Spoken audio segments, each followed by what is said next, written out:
Des milliers de miroirs dans le désert californien. Comme des tournesols, ils suivent le soleil et réverbèrent les rayons vers 7 tours centrales.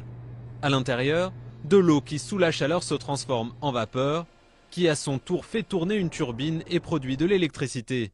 Les miroirs ne coûtent pas cher et la centrale pourrait servir de modèle pour le développement de l'énergie solaire à moindre coût et à grande échelle. On pourra alimenter 3600 foyers en électricité quand la centrale entrera en service. Mais la centrale fonctionne seulement quand le soleil brille. Impossible de stocker l'énergie.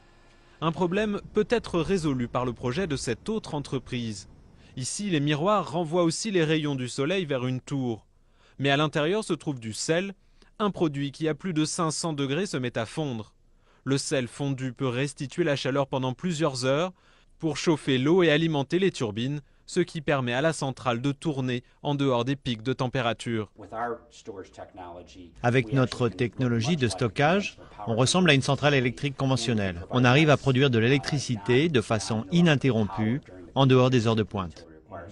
Dans un État aussi peuplé que la Californie, les besoins en énergie sont immenses.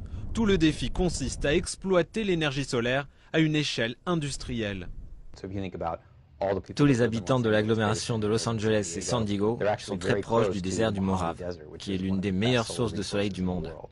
Le coût reste pourtant un obstacle de taille. Les nouvelles centrales à miroirs sont moins coûteuses que les centrales classiques qui utilisent des cellules photovoltaïques, mais elles restent encore beaucoup trop chères pour rivaliser avec les bonnes vieilles centrales à charbon.